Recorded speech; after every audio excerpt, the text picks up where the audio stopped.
Hi, good evening, everybody. Welcome to another great lecture in our Penn State Homeland Security Program Spring 2022 series. I'm Alexander Sietschlag. I'm the program chair. If you are a guest, that's great. If you are get more interested in us as you are following the lecture, would like to learn more about our programs, just go to worldcampus.edu/HLS, like in Homeland Security. So that is worldcampus.psu, as in Penn State University, psu.edu/HLS. And I would like to give a big thank you, first of all, to Alison Schuler, who is here, our program coordinator, is actually organizing the series. So she has 90% of the ideas, I contribute 10% of the ideas, and then she does 100% of the organization. So that's how it works. So thank you, Alison, for doing that. And I would like to very warmly welcome Shawn Reese, who is a Homeland Security analyst at CRS, the Congressional Research Services. He is really a wonderful expert, and we are so glad that he is a friend and sponsor of our program. And we're so glad that he made himself available this afternoon to talk about the evolution of Homeland Security policy, because he is one of the few experts who actually have that overview of the more than 20 years or around 20 years of evolution of the policy of Homeland Security. So as always, we will start with a presentation, then Q&A will follow. But I would encourage you, if questions that you have pop up along the way, you could leave them best in the Q&A box. If you hate the Q&A box, you can also leave them in the chat, but it would be best to leave your question in the Q&A box. And without further ado, thanks again, Shawn, and welcome everybody. And the floor is yours. You're going to have a very captive audience. Thanks again. Go ahead, please. Let me give a quick bio. So Shawn Reese is an analyst at the Homeland Security Policy with the Congressional Research Services at the Library of Congress. His area of research include federal, state, and local homeland security, domestic terrorism, national special security events of the U.S. Security Federal Protection Service, U.S. government facilities security, U.S. government counterterrorism training, federal pandemic response, emergency management, national preparedness, and U.S. national and homeland security strategies. He has testified numerous times before congressional committees on security issues, including such issues as defining homeland security and federal counterterrorism training programs. Shawn was a subject matter expert for President George W. Bush's Homeland Security Advisory Council and participated in the council's review and replacement of the Homeland Security Advisory System. Shawn has presented on U.S. presidential inauguration security at the 2018 Counterterror Expo in London, UK. Shawn is a 2011 graduate of the U.S. Department of Defense National War College. He is an adjunct professor and has taught at Penn State University, Johns Hopkins University, the George Washington University, and the George Washington Government Institute. Prior to being employed at CRS, Shawn was a U.S. Army Field Artillery officer. Thank you, Shawn, and I'll turn it over to you. All right, thank you. Make sure my mic is on. Yes, it's on. Good. Hi, everybody. As Alexander said, and first of all, Alexander and Allison and anybody else, if they're here representing PSU, thank you for giving me this opportunity to talk about something that has been bouncing around in my brain for probably the last 5 years, where we just went over 19 years for the department, but 20-year anniversary of the Homeland Security Act. March 2023 will be 20 years of DHS. So me and another colleague and I are preparing to do this whole sort of what have we done with Homeland Security, or what has been done for or in the name of Homeland Security in the past 20 years.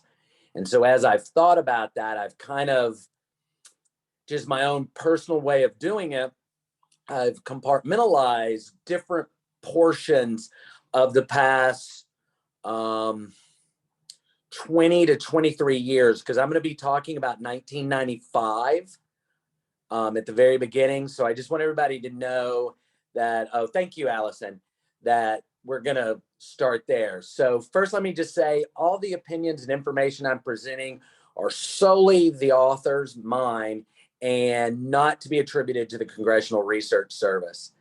Eventually, I may write something like this for them, but for right now, it is just sort of in the thinking stage. And so I'm kind of practicing a future product of mine out on you guys. Next slide, Allison. Thank you.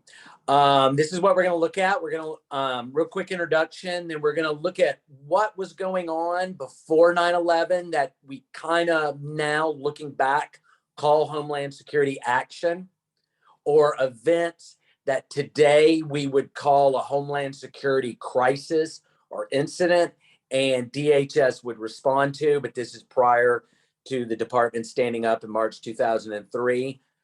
We're going to talk about how 9/11 was a paradigm shift in how we looked at security, especially in the Homeland.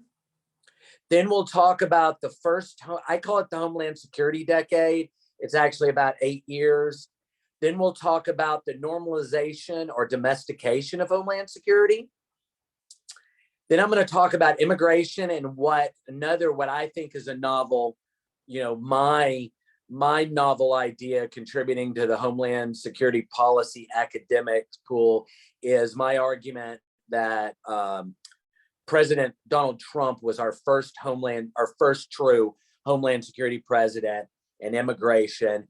And then we're going to talk about what I am now calling the new Homeland Security decade, following the November elections of 2020. And then we'll end it with issues and questions. So next slide, please. If you were to have told me in October 2002 that 20 years plus, 20 years, 21 years later, I would be someone who literally began when Homeland Security as a political science policy or a public policy would start, I would also be shocked to say that my career seems going to be bookend by a terrorist attack on the World Trade Centers on 9/11. And I am looking at the last 5 to 10 years of my career. And I believe the fallout and the fallout of the January 6th insurrection and attack on the US Capitol, and the fallout from that is going to bookend my career. How did I stumble into this? I was in the Army for 10 years. I spent a year as a national security analyst with DOD. 9/11 happened. What I got hired to do and what I did for DOD were two different things. We ended up started focusing on how is the Homeland Defense going to tie into the legal and law enforcement side to what we used to just call domestic security. So I did quite a bit of work related to that. And I was hired by Congress to be what we at the time called an emergency preparedness analyst, or an analyst in emergency preparedness policy. They did not know what I was going to work on. So what I started originally working on is just how state and local law enforcement prepare for counterterrorism, mass shootings, anything like that, IEDs, just any terrorist attack or any massive violence that would need sort of more than your traditional cop on the beat response.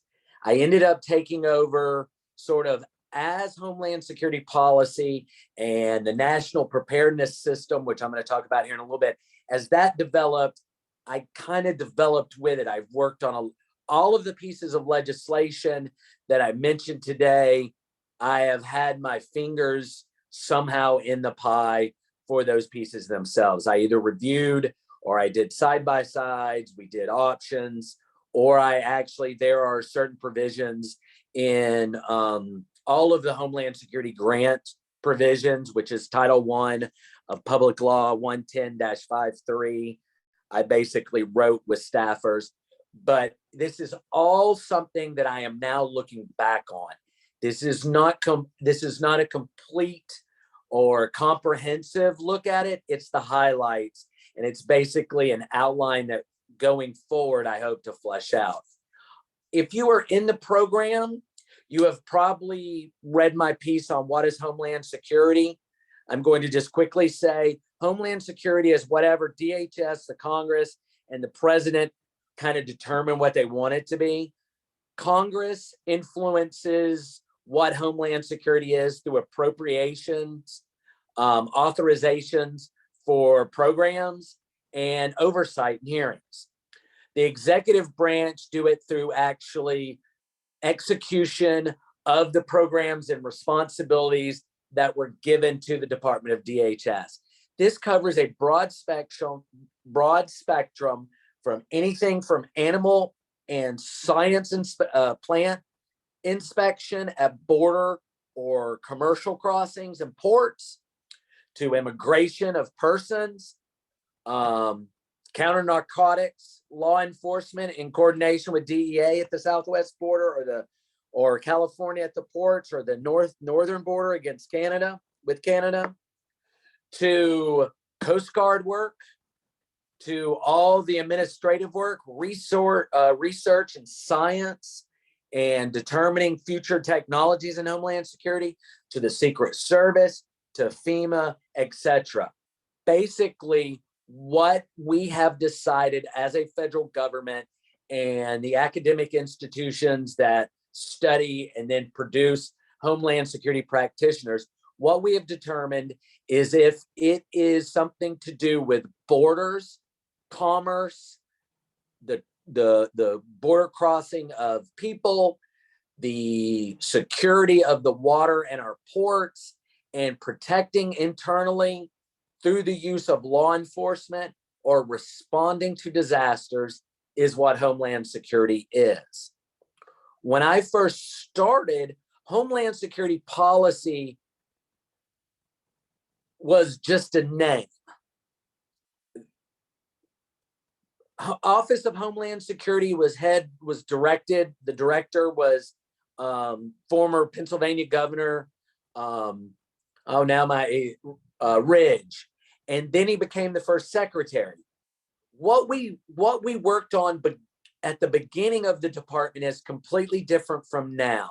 At the beginning of the department, the first 2 to 3 years, it was growing pains.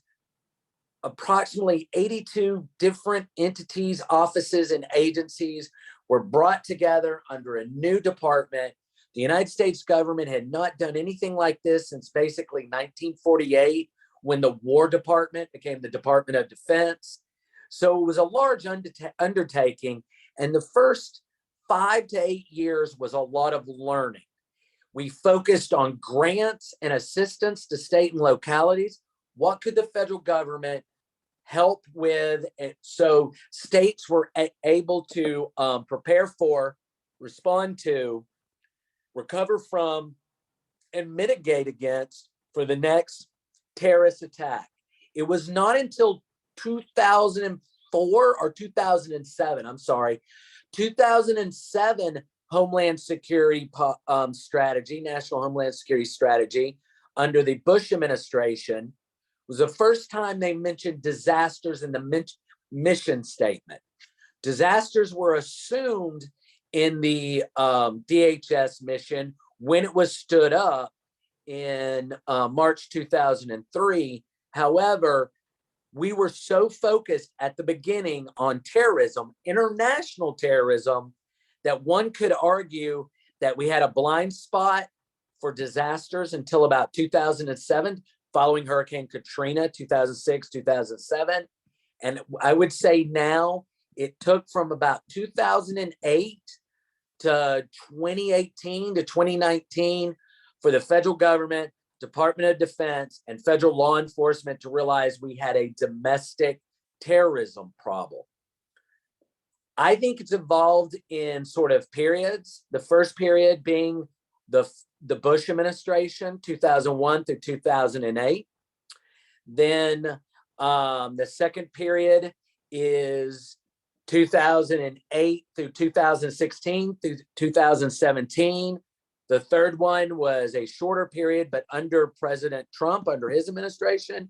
And then what I'm calling the new Homeland Security decade under the current administration. So it's basically by presidential administrations. And that is an important factor to identify or at least recognize, because it shows you how much influence presidents or senior leaders, senior policymakers can have on public policy. Congress may pass laws and enact them, but a president's view or policy views or guidance do sort of affect how the nation as a whole can shift. It's like turning a battleship or turning an aircraft carrier. It doesn't happen quickly, but once you get once you get public policy moving in one direction, it takes a lot for it to get moved to another. And that is usually a result in a change of political parties or a change in presidents. So, and then finally on this slide, 9/11 just changed the idea of the American political system and the American public on what domestic security meant. Our European cousins and allies, our Asian cousins and allies have been dealing with terrorism way longer, decades longer.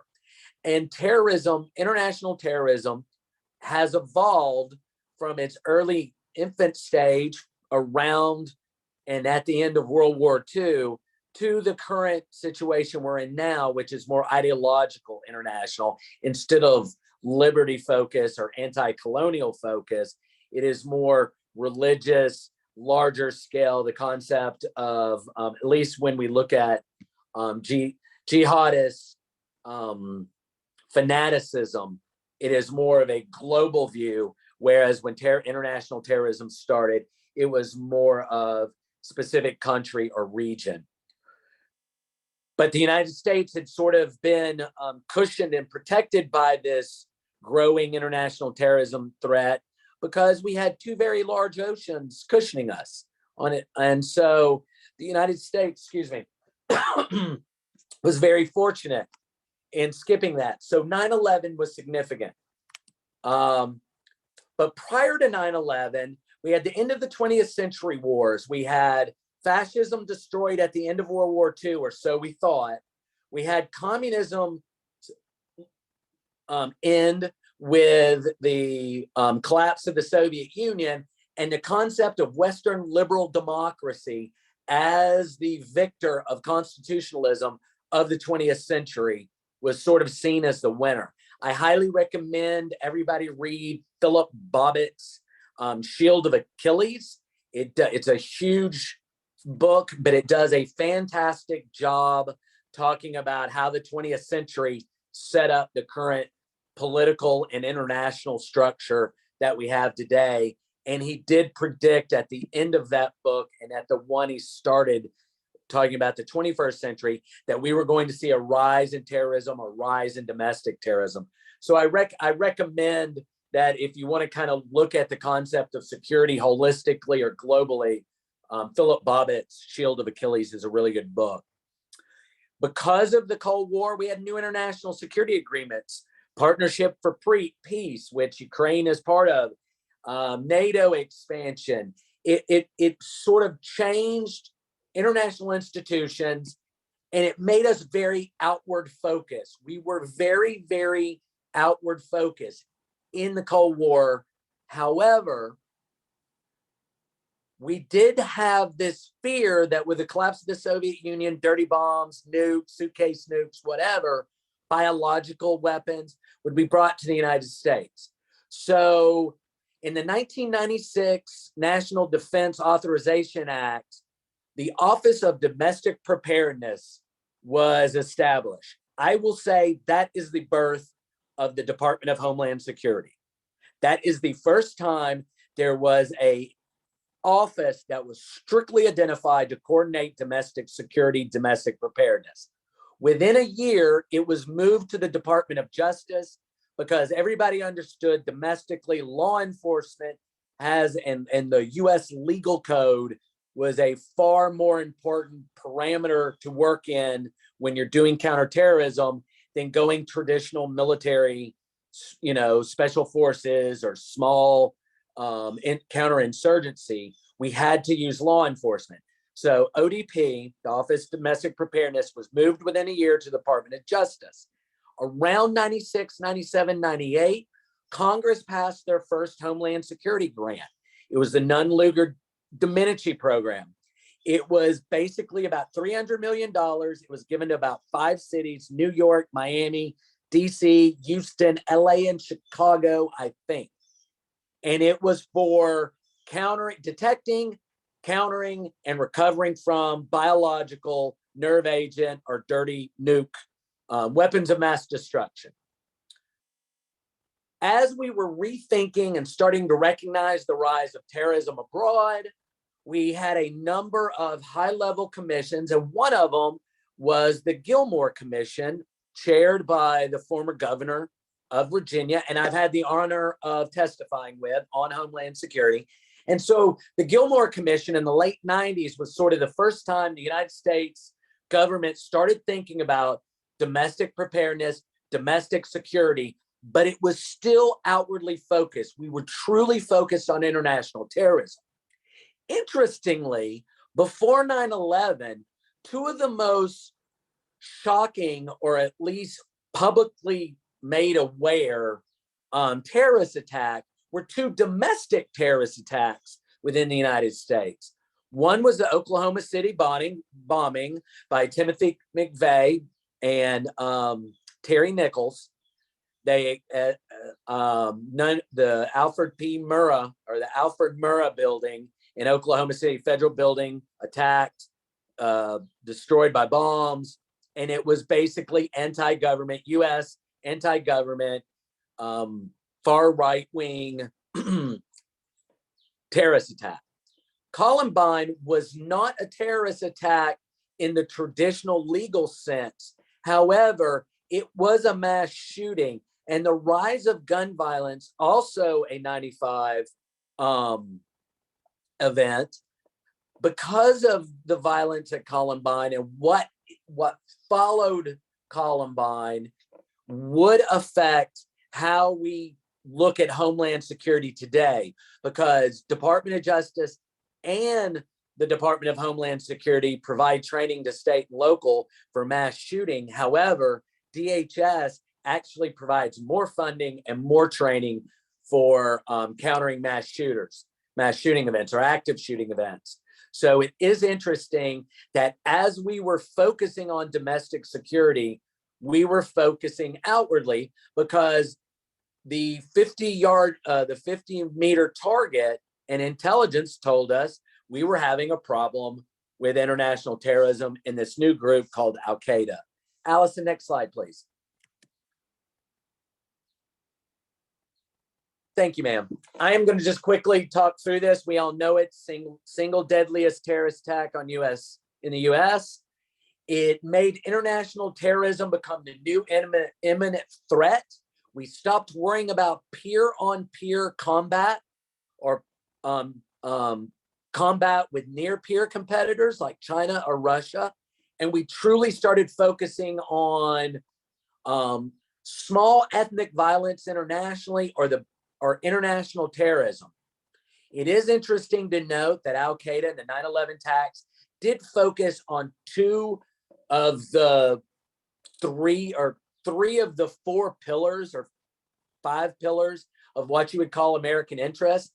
And there was an attack on our economic sector. It was an attack on the government, and it was an attack on security in general. So they were specifically targeting, Al-Qaeda was specifically targeting what represented America abroad. And because of that, it shifted our thoughts on how we thought about security at home. We became more comfortable with screening. We became more comfortable with expeditionary wars to combat what we thought were the sources of this international terrorism, Afghanistan and Iraq, or at least that's what we were told. Next slide, please, Allison. And then one more. I'm sorry, I shifted one more on you. I'm sorry. There you go. Thank you. So I've already kind of talked about this already, but this is the first decade. It's the George W. Bush 2 administrations. It is important to note that as technology and cyber has grown, as our fears of terrorism have grown, as the world has become more violent, or at least more violent in the sense that we are, because of the 24-hour news cycle, because of Twitter, because of Facebook, because of social media, the world feels more unsafe. Data, you're welcome to argue data. It looks like large-scale combat until Russia's invasion of Ukraine was this concept of country-on-country conventional combat was sort of seeping away. We were getting more comfortable with thinking about smaller insurgencies, smaller wars, smaller stabilization missions, and the technology we started looking at allowed not only of surveillance of targets abroad, but we now know NSA has spread its listening nets, its intelligence gathering in the United States on US citizens. So this new idea of a security state was part of this. We've got to defend the homeland, but we're fighting wars abroad. There were still shadows of post-Cold War strategy. We truly did think that we were never going to, or at least in the short term, the future fighting concepts for the US military was looking more at low scale or low intensity with flash combat in places like Iraq or Afghanistan, but nothing long term, nothing total war, nothing like we're seeing now, Russia, Ukraine, and potentially expanding further. The important pieces of legislation is the Homeland Security Act, which establishes the department and establishes the responsibilities of senior officials or entities within the department. The USA Patriot Act looks at how we collect information and share information, internationally focused primarily. And then finally, in 2007, implementing the 9/11 Commission Recommendations Act. So after 9/11, there was a bipartisan commission. They had a number of recommendations. They issued a report. I'm sure all of you have read parts of that. And the number one recommendation that the commission provided, Congress did not take, which was to consolidate all of DHS and Homeland Security responsibilities under one jurisdiction of one committee in the Senate and the same in the House. Congress chose not to do that. However, a number of their recommendations did get passed on or did get established, and that would be the Homeland Security grants and the National Preparedness System. The Homeland Security grants have been given out since '97 through the Nunn-Lugar-Domenici program.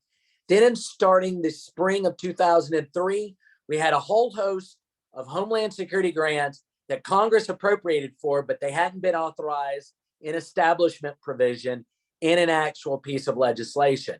So Title I of Public Law 110-53 of the Implementing the 9/11 Commission Recommendations Act is all about DHS, all about the grants, all about preparedness. And then we started working on the National Preparedness System.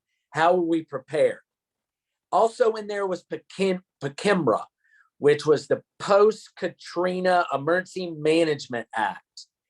And because of Hurricane Katrina, there was a consolidation and reorganization of FEMA assets, DHS responsibilities, and we went from calling the National Response Plan to this large list of frameworks, one of them being the National Response Framework.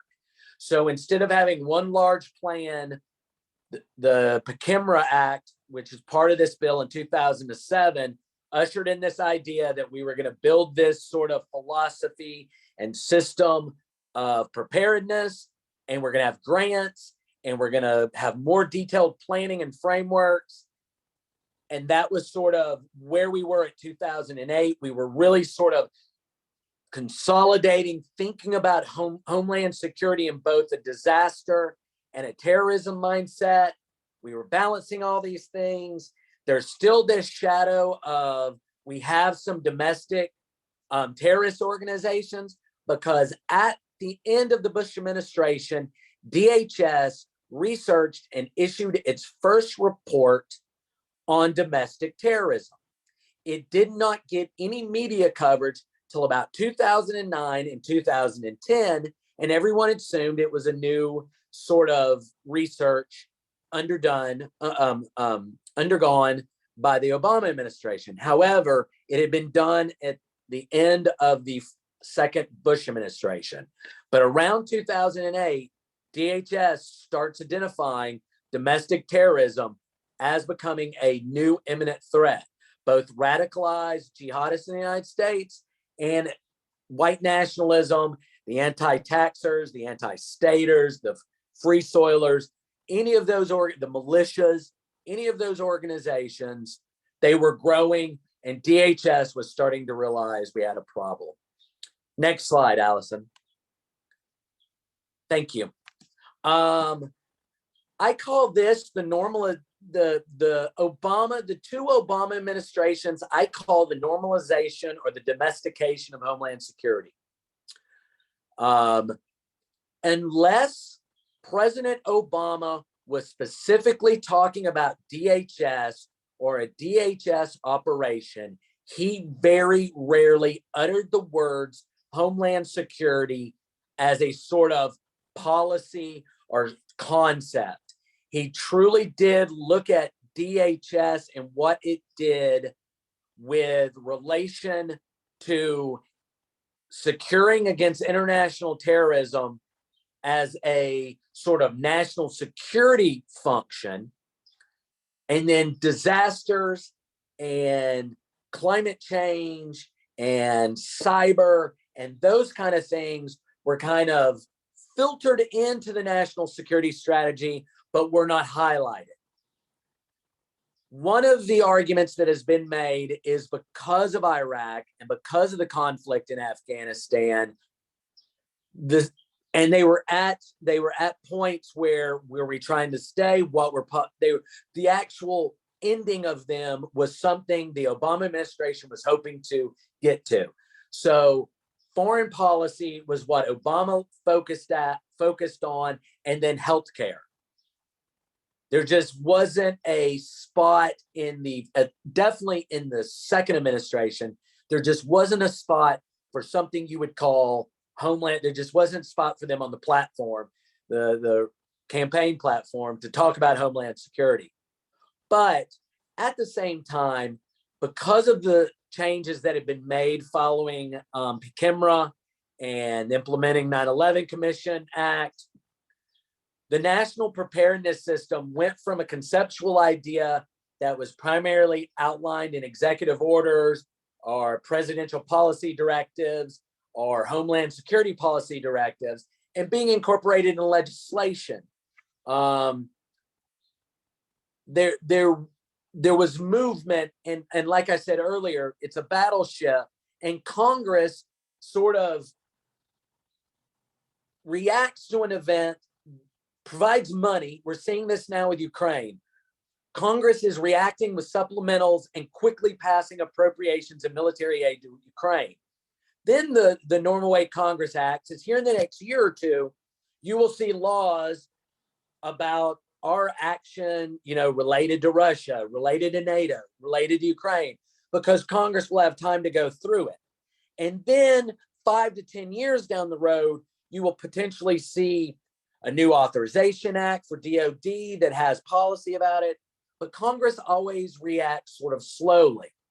So what we had initially in executive branch orders or legislation right at the end of the second Bush administration started becoming into fruition, actually enacted by Congress, actually given the department. So the national preparedness system starts to mature. This includes the identification, the national preparedness goal, all the frameworks used in responding to a disaster, both man-made and natural. It was just sort of this slow progression within DHS, within FEMA, within Congress, of turning things that we initially quickly acted on the decade before to this one. Sort of a normalization, sort of getting used to it. Because during this time, cybersecurity jumps to the top. There is an increase in CCTV. There is an increase in video surveillance. There is an increase in high-tech technology being used. High-tech technology. Anyways, advanced technology being used by law enforcement and so on. Border crossing, there becomes political issues within Central America, which increases immigration issues. So as the second Obama administration is ending, we have international focus sort of dimming, the Obama administration wanting to get out of the wars. However, Syria has flared up. So we're trying to end our activity in Iraq. We're trying to wound down our activity in Afghanistan, and a whole new war is starting. So that is just overshadowing all this other stuff that kind of came to fruition. And immigration's growth as an issue, the large number from Central America, the increased numbers from Central America and Mexico, you can see an almost proportional increase in anti-immigration views, opinion, policies being echoed within within the Republican Party. And you can see this sort of growth of white nationalism and domestic terrorism, especially along the Arizona and Texas borders. So immigration, the rise of domestic terrorism is growing while the Obama administration is trying to end wars, but involved in a new one. That is how we see sort of what I now will call the first true Homeland Security era, the first true Homeland Security president. Next slide, Allison, please. And I want to quickly get through this because y'all, I want to get your questions. Immigration and the first Homeland Security president, Trump administration. Immigration was the political campaign for the Trump administration. Some would argue that his economic policy toward China or views on that were a significant part of his campaign. However, public opinion polls, how the GOP, how the Trump campaign focused, immigration was the linchpin. Arguably, that means Homeland Security was the linchpin of the Trump administration. It was definitely less foreign policy focused, definitely was a push to end the wars that had started in 2001, 2002.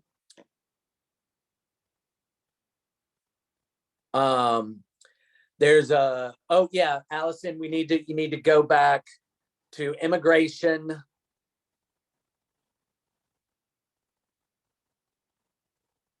Oh, two more. Yeah, one more, I think. One more. Perfect.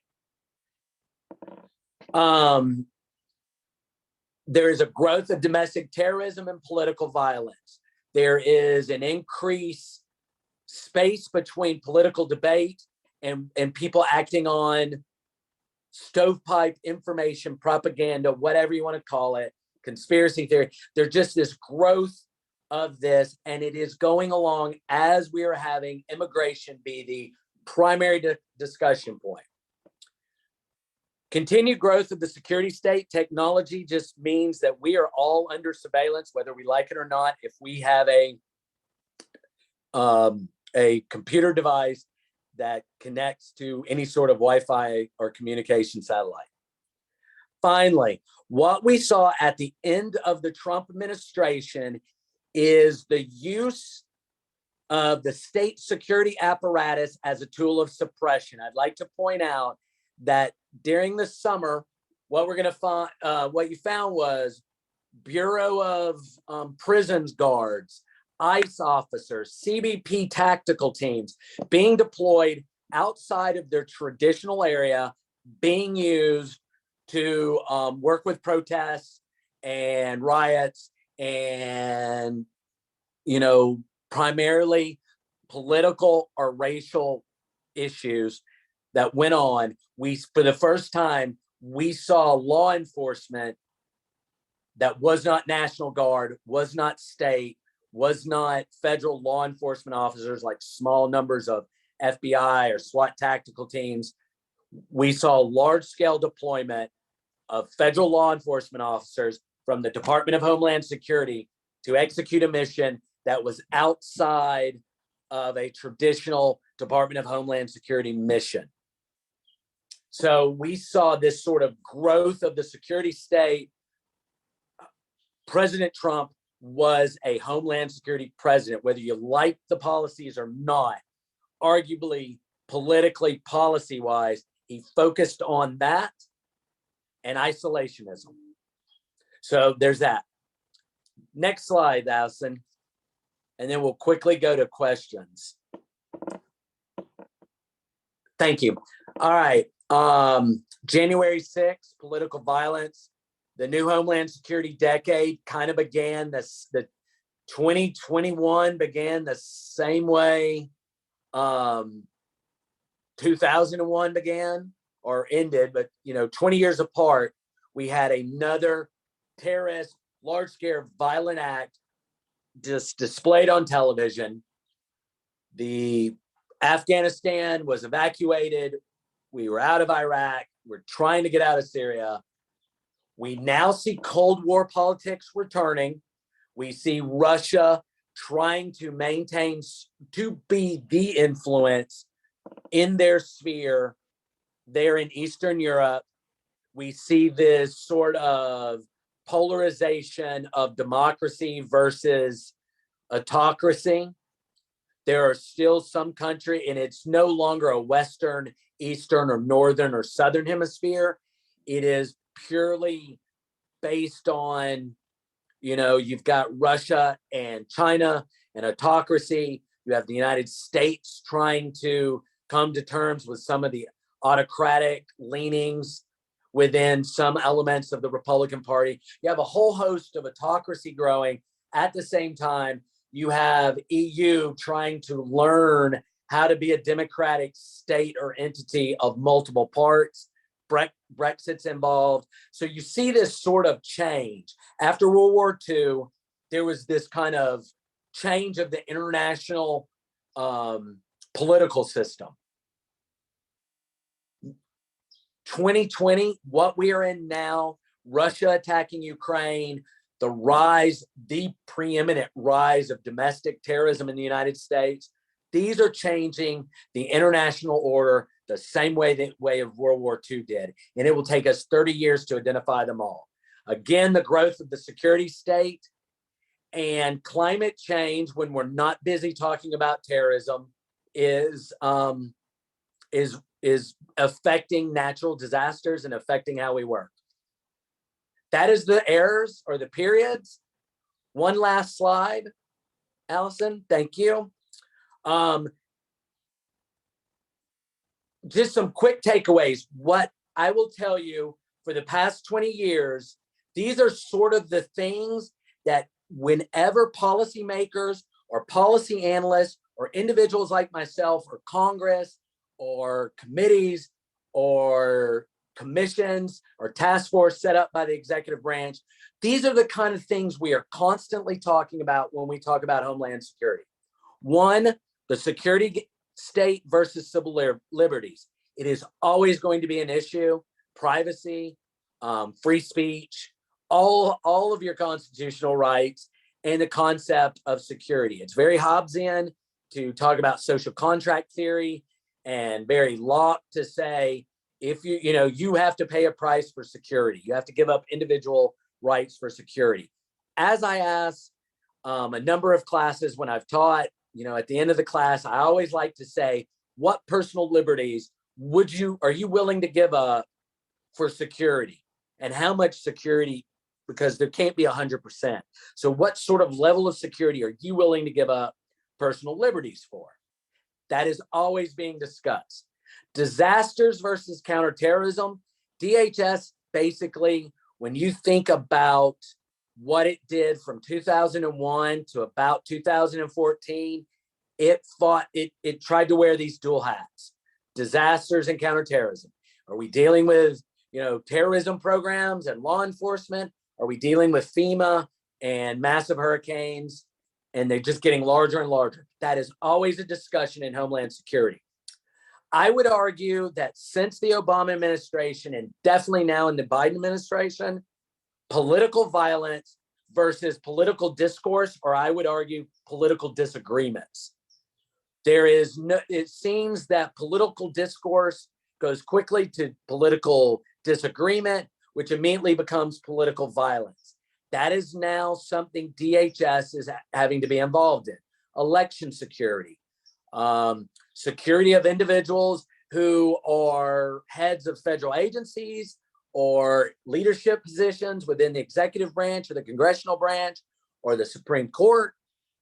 Their individual security growing in magnitude, growing in cost because of this inability to go from political discourse to political disagreement, back to political discourse to compromise. We just go straight to violence and we're done.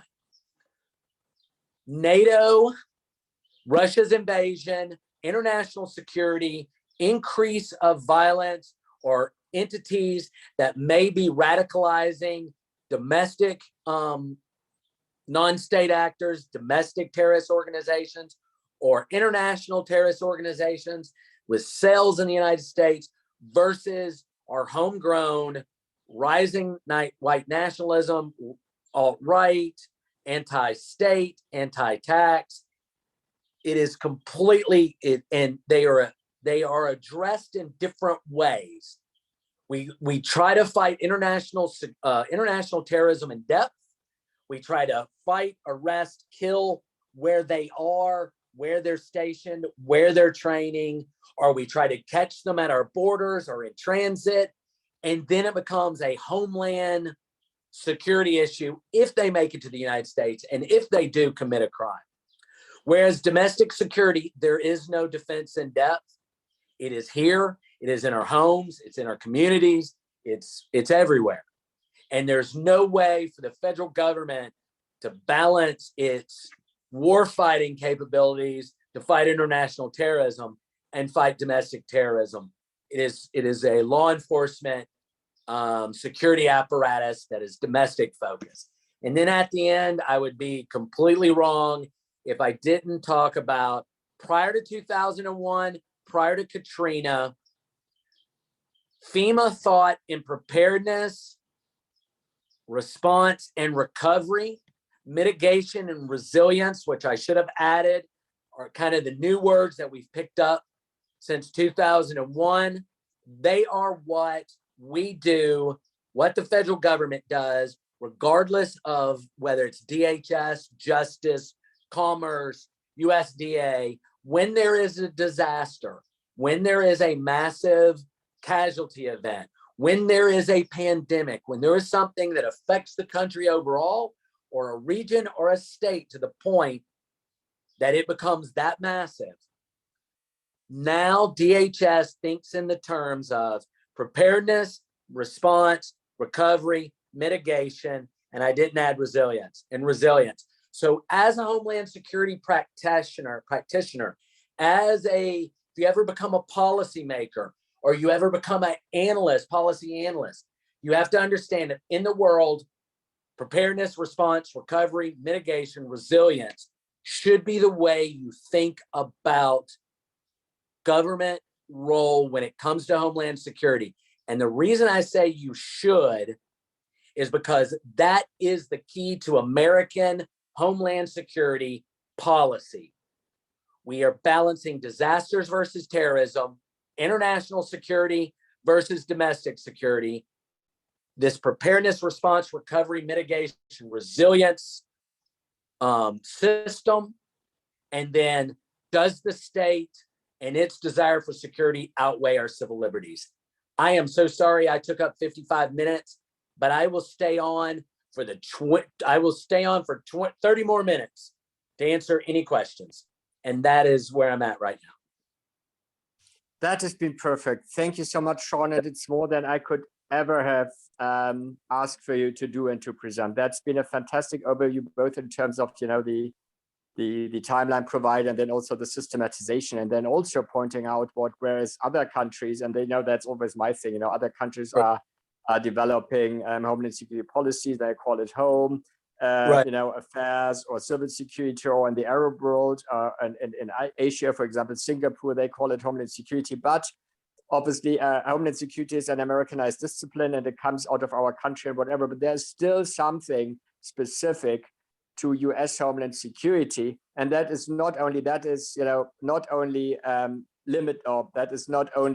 there is a department that integrated so many units that were already out there, you know, existing, created new ones, but it is also, and politically or in terms of policy, it's what you just pointed out. So that is perfect. Thank you so much. We have a little bit of time for questions, and there's one up here in the Q&A, and I would encourage everybody who still has a question to leave it in the Q&A box if possible. So one question that is there is, in what time period of the decade, of the decade, have we been the most secure, and what do we need to embrace? What do we need to embrace for in the future? What do we need to embrace in the future? So whatever. So in what time period? I would say since Homeland Security has existed as a policy, you know, over the past 20 years. At what period in that time have we been most secure? What do we need to brace for, to embrace in the future? You touched upon that, but maybe if you could focus on that in your answer. Thank you. The first part of that question is actually the best part of that question, because it brings to a point that I didn't get to bring up. Hold on one second, I go off. Absolutely. One of the things that I have, as I'm getting toward the end of my career, and as I work with my clients on the Hill, one of the things I am bringing up is the fact that we never knew how secure we were on September 11th, 2001. We don't know if we were more or less safe that day than, say, 3 years later, or 3 years before. I've got a bug in my throat or something. We really didn't know what our preparedness, our security capabilities were. What we found out on 9/11 is we couldn't talk. Firefighters and police officers couldn't talk. We ran our communication hubs and trunks through singular buildings that, when they get destroyed, whole cities of the United States lose communication, New York City. We don't know how safe Alabama was prior to 9/11. And after 9/11, we played this game of catch up. We first started asking states to do what we used to call the State Preparedness Report. It is now stakeholder, I've forgotten the acronym. We've changed it to something else, but it was this whole concept for about 4 or 5 years after 9/11. We asked each state to tell us how prepared they were. What were their capabilities? And then Congress attempted to tailor Homeland Security grants to this sort. They were being told by DHS, and at that time it was ODP, the Office of Domestic Preparedness, which is now gone. But during this early portion, this ODP office was kind of talking to the states and talking to these big cities, and they were getting this laundry list of stuff they wanted, and we bought it for them. We gave them the money, but we never checked their math. We never looked at their data. We never audited them. So fast forward 20 years later, I cannot tell you what decade we were the safest at. Can't do it. We don't know. We don't have the data. And what's unfortunate is we don't have the information on what terrorist attacks or what events were stopped, because they're classified. We have no idea what the Patriot Act, other than the Gitmo arrests and the Gitmo trials, we don't really see sort of a, you know, you're safer now because look, we stopped Al Qaeda from attacking us here. We did this mall in Springfield, Missouri wasn't. We never received those information. we were getting these horrible, today's an orange, it's a red, it might be a blue, it might be a green. It was horrible. And that warning system was never meant for public consumption. And I said that in a report. The next thing I know, I'm sitting at a coffee table in the White House in one of their offices and talking about this kind of stuff. But we don't know how safe we are. Arguably, we have been focused since 2001 on security. So obviously we've spent a lot of money. I mean, we spend annually $4.5 billion just on preparedness grants. About $4 billion annually go on preparedness grants. Somebody better than me. 4 billion times 20, 100 and, you know, what? $160 billion have been spent on Homeland Security grants. I don't know what that's been spent on. Congress doesn't know what that's been spent on. What we do know is DHS, Congress appropriates money. DHS is constantly changing their formula and providing grants. And we haven't had another 9/11. And we've only had the US Capitol attacked once. However, that kind of falls into a federal government responsibility, not a state and local, because I will tell you, Homeland Security is a federalism issue. It is. It is a combination of federal, state, local combination. Everyone has a role. And unfortunately, when it comes to disasters, the state and locality has to be overwhelmed for FEMA to come in. And the same thing with any Homeland Security event. So on the ground, first responders at the state and local level are our first Homeland Security operators. And because it's this federalism, this concept, this political theory, this policy, we don't have a way to reach down into the states and reach down into the localities and explicitly ask them where it is, and then tell them exactly how they're going to secure themselves in the future. And the whole reason is politically, Homeland Security is federalism. That is why North Carolina always talks about, and South Carolina always talk about hurricanes. And that's why New York City always talks about international terrorist attacks. It's just the nature of the beast. So it is not one size fits all, which makes all of our jobs harder because we're trying to teach it as an academic field. We're trying to approach it as a political policy. And I'm going to tell you, Alexander, we need to explore the idea, is there a such thing as Homeland Security theory? Because I think there is. And then there is the practical day-to-day Homeland Security operation being done from the highest level in DHS and DOD and DOJ down to a beat cop who pulls over somebody and they're on the no-fly list, terrorism no-fly list. It's really hard to gauge how safe we are. I'm doing a bullcrap academic thing by telling you I don't have that answer. Obviously, we're safer than we were, but everything we've done, we don't know if it's actually made us safer.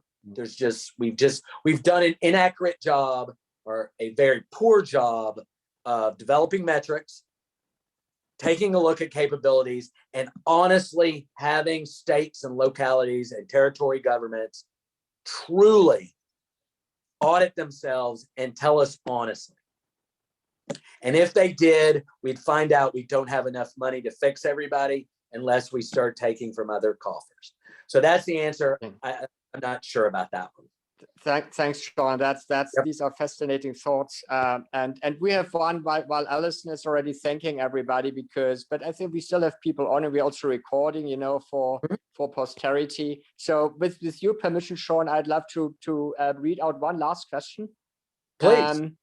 And I'll do that. And that question is also a big one. And it is the following. How much focus is there currently within the confines of HLS, so of the policy field, on the great power competition and security cooperation activities with other nations? That's a great question. It's one of the, I'm going to tell you, I think that is a failure of the Homeland Security policy analysts and policymakers. You can't blame this on the practitioners, the day-to-day individuals doing their response. It's not them. On the individual like myself, we have done a poor job. Individuals like myself have done a poor job connecting, finding the nexus between national security and Homeland Security. And that is kind of what I am trying to do here. I am trying to find that nexus to explain that things happening in Ukraine, things happening, terrorist attacks in France, French action in Mali, all of these affect the whole security world internationally, and thus it does affect domestically. It is proven, there is evidence, Russian fascist propaganda is being used to recruit and train and indoctrinate American terrorists. Just as jihadist Al-Qaeda propaganda training and information is being used to radicalize individuals in the United States for that cause. So there is a nexus. I think all of us, and I'm looking at you and I, Alexander, those of us who have been in this longer, and you like me, you came from that sort of national security field first. Exactly. And our academic thinking about it, we think about it in an international, strategic environment. The practitioners in the United States, the newcomers in the United States, people coming to this field only see it in a domestic U.S. And I think it's upon us, our responsibility as educators and now the old generation, to understand that, yes, there is a nexus between national security and Homeland Security. And I'll finish with this point. You can tell how much effort an administration cares about a policy is if they have a strategy on it. Bush administration had 2 Homeland Security strategies. The National Homeland Security Strategy of 2004. Second one came out in 2007 or 2008. Obama administration, like the Homeland Security staff, which Bush had set up, consolidated and put it under the National Security Staff, and consolidated the Homeland Security Strategy with the National Security Strategy, made it underneath it. The Trump administration never issued a quadrennial Homeland Security review, which was due in 2018. The Obama administration did one. It was, did 2, the 2011 and the 2014, and both of them were horrible. They were just laundry list of what the department does. We all know that. It wasn't a true strategy. It definitely was not a resource and means to an ends triangle. It was nothing like that. It was just, this is what we do, so this is what's important. Then the Trump administration did not even issue a true national security strategy. And they issued, I want to say, they issued like a 3-page Homeland Security 100 points kind of thing. And it was kind of a mixture of beefing up the Marshal Service to be the sort of security force for all the cabinet secretaries and making FEMA more robust for domestic crime, but not domestic disaster. It was just very odd, and it never went anywhere. If you had to ask me if we're ever going to see a quadrennial Homeland Security review again, I'm going to say no. We're going on 10 years since it was done last. Yeah. I would really like to see one, because right now we're just states and localities are having to react to grant guidance as sort of federal guidance to Homeland Security. So I would say that if we can't even inform the states and localities on federal priorities, we're still behind on informing the American public, informing students, informing policymakers of that connection from national security to Homeland Security. So yes, that is needed. Thank you, Shawn, for your refreshingly unpolitical and undiplomatic and candid, scholastic response. Obviously, there, in case of any doubt, there can be no doubt you are speaking to us tonight, not as a representative, from a big research institution at the oldest federal institution that we have, Congress, but or the Library of Congress, actually, right? But you are talking as a scholar, as a veteran Homeland Security scholar. So thank you for that. So that's been fascinating. And we also have a little certificate of appreciation for you. And if Alison is able to bring that up, because my notebook crashed, so I'm on the phone, but I'm in a very relaxed, fireside chat attitude. So I apologize for that. But Alison, if you can bring the certificate of certification up. I'll apologize. I'll apologize because we timed out, so it won't let me bring up anything more. Okay, but I can tell you, I promise, we have a little certificate of appreciation for you, but we have a lot of appreciation to share with you as we conclude. So thank you, Shawn, for your time, for giving a lot of your time. Thank you for attending, everybody. Thank you for the questions. Thanks, Alison, for organizing. Sorry for the glitches. And also, before I conclude, I say, I'm so glad that Shawn pointed out this point of, strategy, means, and resources, and then capability-based approach, because that's what we tend to torture our students with in our introductory courses in the masters and also in the capstone. And you can see if an expert like Shawn capitalizes on that in his talk, there's really a point to that, and we are trying to train everybody, to become an even better analyst and workforce members, in the future, because the workforce really needs you. So if that's an encouragement. So thank you, Shawn. Then everybody have a very good night. Stay safe and healthy, and we hope we'll see you next time. And thanks, Alison, for organizing that. Like I said, good night. Take care. Thanks, Shawn. Thank you very much.